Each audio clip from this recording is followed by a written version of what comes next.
Hello friends, स्वागत है एक बार फिर से आपका मेरे यूट्यूब चैनल पे। दोस्तों, आज हम लोग जो टॉपिक डिस्कस करने वाले हैं वो है डिस्पर्जन ऑफ वाइट लाइट। अब डिस्पर्जन है क्या बेसिकली कि the phenomena of splitting of white light, और we can say that the phenomena of splitting of sunlight into 7 colours when it is pass through a prism. कि अगर मैं एक prism ले लूँ और उस प्रिज्म में से सनलाइट को पास करवाऊँ, मतलब वाइट लाइट को पास करवाऊँ,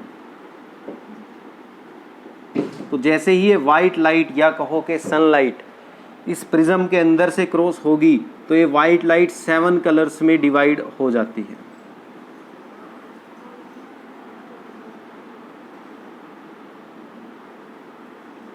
तो इस तरह से ये जो वाइट लाइट है हमारी, ये 7 कलर्स में डिवाइड हो जाती है। तो इस प्रोसेस को बच्चे हम बोलते हैं डिस्पर्जन ऑफ लाइट। और अगर मैं सामने यहाँ पे रख दूँ एक स्क्रीन, तो उस स्क्रीन पे मुझे ये 7 कलर्स नज़र आएंगे। आफ्टर रिफ्रैक्शन जब लाइट जाएगी तो यहाँ स्क्रीन पे मैं इन 7 कलर्स को देख पाऊँगा। और इन 7 कलर्स का सीक्वेंस कुछ इस तरह से होता है। सबसे नीचे होता है वॉयलेट कलर, फिर इंडिगो, फिर ब्लू, फिर ग्रीन, फिर येलो, फिर ऑरेंज, फिर रेड। इसको याद करने के लिए सिंपल आप याद रख सकते हो वर्ड विबग्योर। एक छोटा सा वर्ड बेटा आपको याद रखना है जो है विबग्योर। ठीक है, वी से वॉयलेट, आई से इंडिगो, बी से ब्लू, जी से ग्रीन, वाई से येलो, ओ से ऑरेंज और आर से रेड। तो ये है एक बहुत ही खूबसूरत सी process dispersion of light. Means कि जब हम किसी प्रिज्म में से वाइट लाइट को पास करवाते हैं तो जैसे ही वाइट लाइट पास होगी वो 7 कलर्स में डिवाइड हो जाती है। तो that is called dispersion of light. तो अभी हम इसके पीछे का कारण भी डिस्कस करेंगे कि क्यों हमें ये प्रोसेस देखने को मिलती है। Why dispersion of light happen, dispersion of light क्यों होता है वो भी हम यहाँ पे अभी डिस्कस करेंगे कि इसका कारण क्या है, कि क्यों वाइट लाइट 7 कलर्स में डिवाइड हो गई। तो दोस्तों, वाइट लाइट का 7 कलर्स में डिवाइड होने का मेन रीज़न है वेवलेंथ। दोस्तों, हमें पता है कि जो वाइट लाइट है वो 7 कलर्स से मिलके बनती है। वो 7 कलर्स इस वर्ड से निकल आते हैं, violet, indigo, blue, green, yellow, orange और रेड। अब अलग अलग कलर की वेवलेंथ अलग अलग होती है। आपको पता है कि जो रेड कलर है, रेड कलर की वेवलेंथ सबसे ज़्यादा होती है, मैक्सिमम वेवलेंथ। और उसके बाद लास्ट में जो वॉयलेट कलर है आपका, उसकी वेवलेंथ सबसे कम होती है, मिनिमम। तो वॉयलेट की वेवलेंथ सबसे कम होती है, मिनिमम, और रेड कलर की वेवलेंथ सबसे ज़्यादा होती है, मैक्सिमम। बाकी कलर्स की वेवलेंथ इनके बीच में होती है। रेड कलर की जो वेवलेंथ है वो अप्रोक्सीमेटली 700 नैनोमीटर के आसपास होती है। और जो वॉयलेट कलर की वेवलेंथ है बेटा, वो आपको याद रखना है, वो अप्रोक्सीमेटली 400 नैनोमीटर के आसपास होती है। और बाकी के जो कलर्स हैं, indigo, blue, green, yellow, orange, इन सब की वेवलेंथ 400 से 700 नैनोमीटर के बीच में होती है। तो यहाँ से हमें एक चीज़ क्लियर हो गई कि अलग अलग कलर की वेवलेंथ भी अलग अलग है। अब दोस्तों, किसी भी मटेरियल का जो रिफ्रैक्टिव इंडेक्स है, मान लीजिए मेरा प्रिज्म है, ये ग्लास से बना है, तो ग्लास का जो रिफ्रैक्टिव इंडेक्स है म्यू, किसी भी मटेरियल का जो रिफ्रैक्टिव इंडेक्स है it depend on the wavelength. ये आपको ध्यान रखना है कि जो रिफ्रैक्टिव इंडेक्स है किसी भी मटेरियल का, it depend on wavelength of light.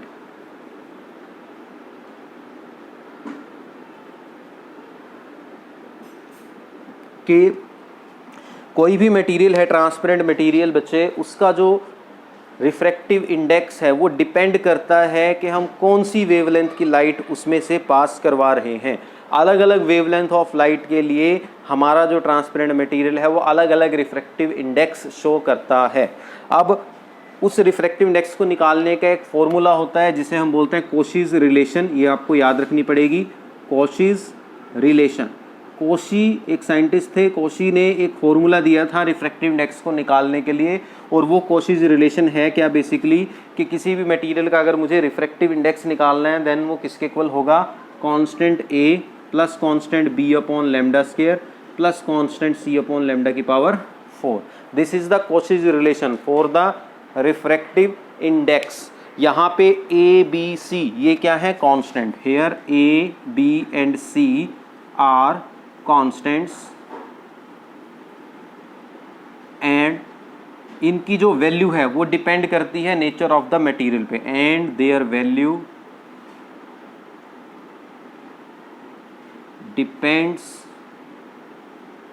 On the nature of material used. Nature of material used, जो मटेरियल हम यूज कर रहे हैं उस पे डिपेंड करती है इन कांस्टेंट ए बी सी की वैल्यू।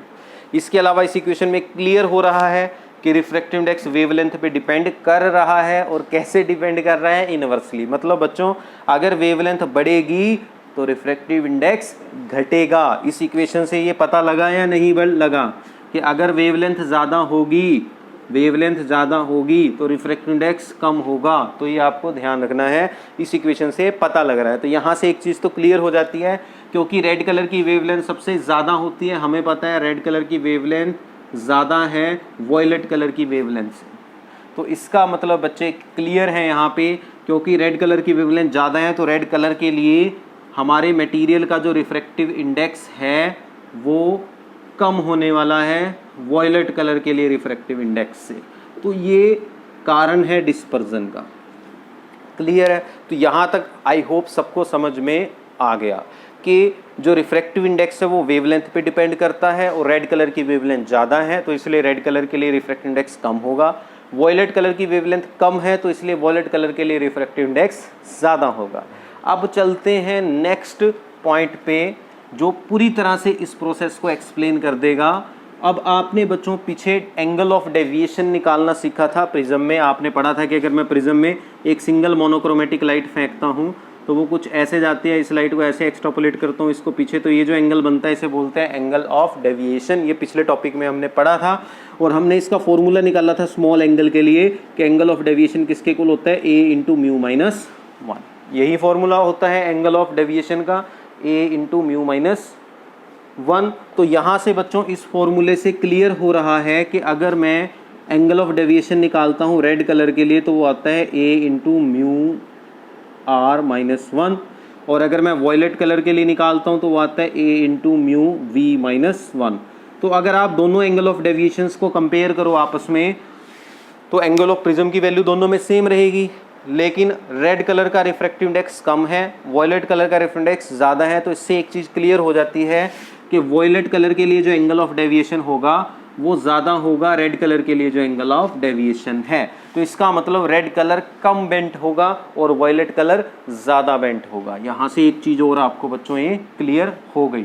तो यहीं से फिर हमें पता लग जाता है कि हमारे कलर्स अलग अलग एंगल पे बेंट होंगे, और वो जैसे ही वाइट लाइट अंदर एंटर करेगी 7 रंगों में डिवाइड हो जाएगी। तो यहाँ से एक चीज़ क्लियर होगी कि red colour bends the least, कि जो रेड कलर है वो सबसे कम बेंट होता है, and violet colour bends the most, कि जो वॉयलेट कलर है वो सबसे ज़्यादा बेंट होता है। बच्चों यहाँ पे आप देख सकते हो कि ये वाइट लाइट आई थी, इसमें से रेड कलर, तो देखो वाइट लाइट ने वैसे तो कैसे जाना था, इस लाइट ने ऐसे सीधा जाना था, है ना, ऐसे जाना था सीधा वाइट लाइट ने। लेकिन अगर आप ध्यान से देखो तो ज़्यादा बेंट, ये रेड कलर इतना बेंट हुआ है और वॉयलेट कलर इतना बेंट हुआ है। आप देख सकते हो रेड कलर के अंदर बेंट ज़्यादा है, वॉयलेट कलर के अंदर बेंट कम आया है। तो इसीलिए रेड कलर जल्दी अलग हो जाएगा, बाकी कलर इससे थोड़े ज़्यादा एंगल पे बेंट होंगे और अलग अलग हो जाएंगे। तो जैसे ही हम वाइट लाइट प्रिज्म से पास करवाएंगे तो रेड कलर कम बेंट होगा, वॉयलेट कलर ज़्यादा बेंट होगा। तो इस तरह से सभी कलर्स अलग अलग हो जाएंगे, और स्क्रीन पे हमें इन कलर्स का एक बैंड मिल जाएगा, और इन कलर्स का जो पूरा बैंड हमें मिल गया इसे बोला जाता है स्पेक्ट्रम। क्या बोला जाता है इसे? स्पेक्ट्रम। तो ये भी आपको ध्यान रखना है।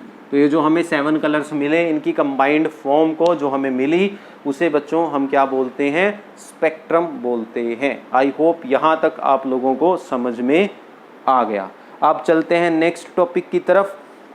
नेक्स्ट टॉपिक है बेटा हमारा एंगुलर डिस्पर्जन। तो चलिए इसको मैं रब कर देता हूँ, अब पढ़ते हैं हम नेक्स्ट टॉपिक। जब तक मैं रब कर रहा हूँ आप लोग वीडियो को लाइक ज़रूर कर दें, और अगर चैनल पर नए हो तो चैनल को सब्सक्राइब भी ज़रूर कर दें, ठीक है। तो चलिए बेटा नेक्स्ट टॉपिक की तरफ चलते हैं। नेक्स्ट टॉपिक है हमारा एंगुलर डिस्पर्जन।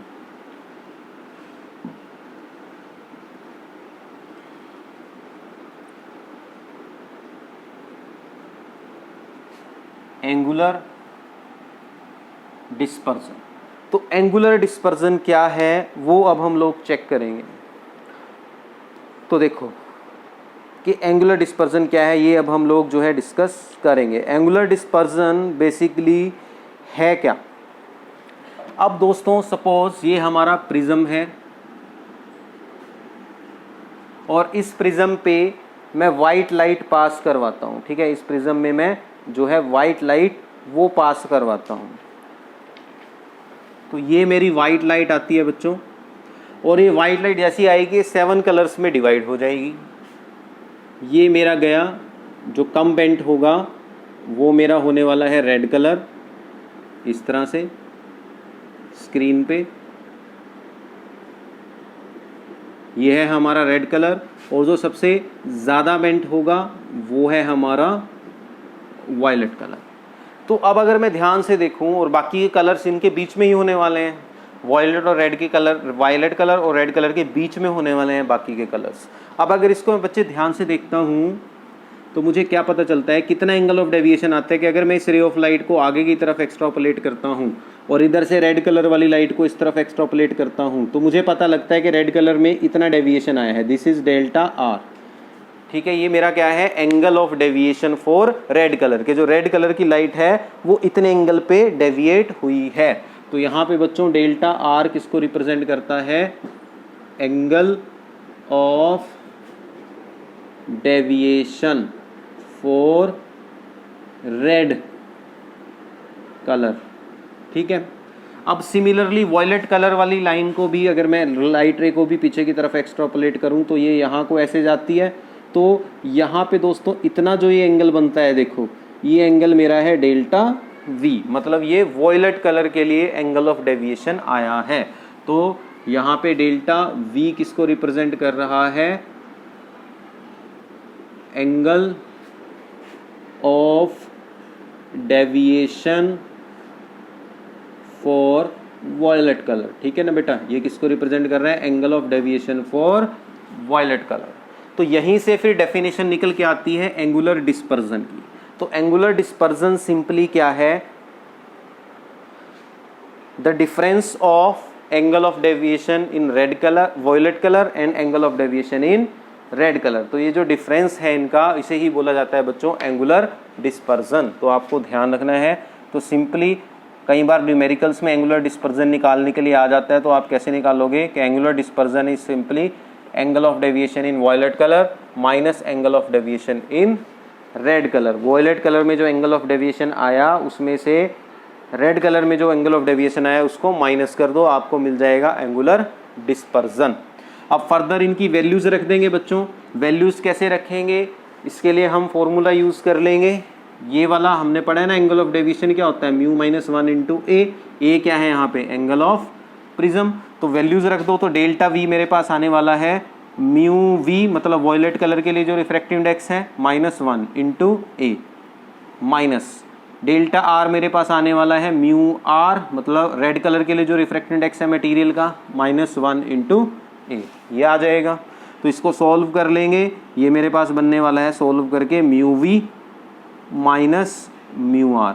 ये -1 है और ये माइनस माइनस +1 है, 1 से 1 कैंसिल हो जाएगा और सारे के बाहर ए कॉमन रहेगा। तो ये मेरे पास किसका एक्सप्रेशन आ गया, एंगुलर डिस्पर्जन का एक्सप्रेशन आ गया। तो बच्चों एंगुलर डिस्पर्जन हमारा किसके इक्वल होगा, mu we minus mu R into A, मतलब difference in the refractive index for violet colour and red colour into angle of prism. तो ये है बच्चों एंगुलर डिस्पर्जन, ठीक है। एंगुलर डिस्पर्जन के बाद हमारे पास आता है डिस्पर्सिव पावर। नेक्स्ट टॉपिक क्या आता है बच्चे, इसके बाद डिस्पर्सिव पावर। तो वो भी इजी है, देखो क्या है dispersive power. Next topic is dispersive power. तो बच्चों डिस्पर्सिव पावर बेसिकली क्या होती है कि dispersive power is define as the ratio of angular dispersion, angular dispersion and mean deviation, mean deviation. तो एंगुलर डिस्पर्जन और मीन डेविएशन की जो रेशो है उसे ही बच्चों क्या बोला जाता है, डिस्पर्सिव पावर बोला जाता है। ठीक है, क्या बोला जाता है उसको, डिस्पर्सिव पावर बोला जाता है। अब देखो, अब इसे निकाल लेते हैं। अब एंगुलर डिस्पर्जन तो हमने अभी अभी निकाल लिया, क्या आया, mu we minus mu R into A, यही आया।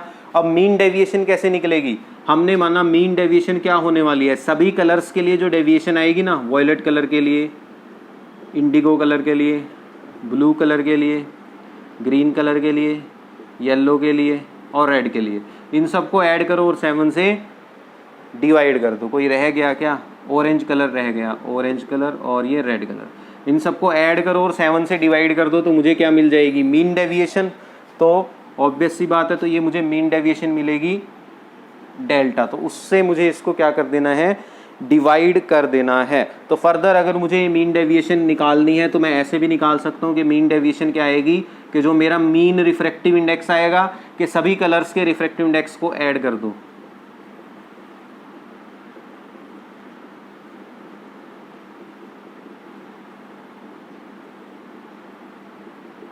सभी कलर्स के लिए जो मटेरियल का रिफ्रैक्टिव इंडेक्स है उसको ऐड कर दो और 7 से डिवाइड कर दो। इससे आपको क्या मिल जाएगा, mean refractive index mu -1 into angle of prism ए। तो इससे मैं क्या निकाल सकता हूँ, मीन डेविएशन।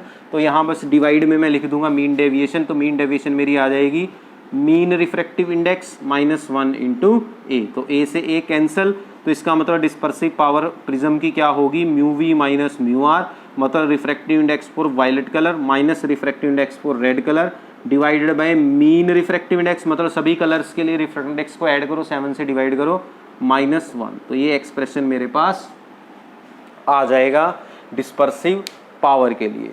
तो ये था आज का टॉपिक। और डिस्पर्सिव पावर को बच्चे ओमेगा से रिप्रेजेंट करते हैं, किस सिंबल से रिप्रेजेंट करते हैं इसको, ओमेगा से, ये आपको ध्यान रखना है। तो ये था आज का टॉपिक। आई होप आप लोगों को ये टॉपिक अच्छे से समझ में आया होगा। तो अगर टॉपिक अच्छा लगा, समझ में आया अच्छे से, तो वीडियो को लाइक करके ही जाना, और नए हो तो चैनल को सब्सक्राइब जरूर करके जाना, और इस वीडियो को जितना हो सके बाकी सब पे शेयर भी जरूर करें। धन्यवाद।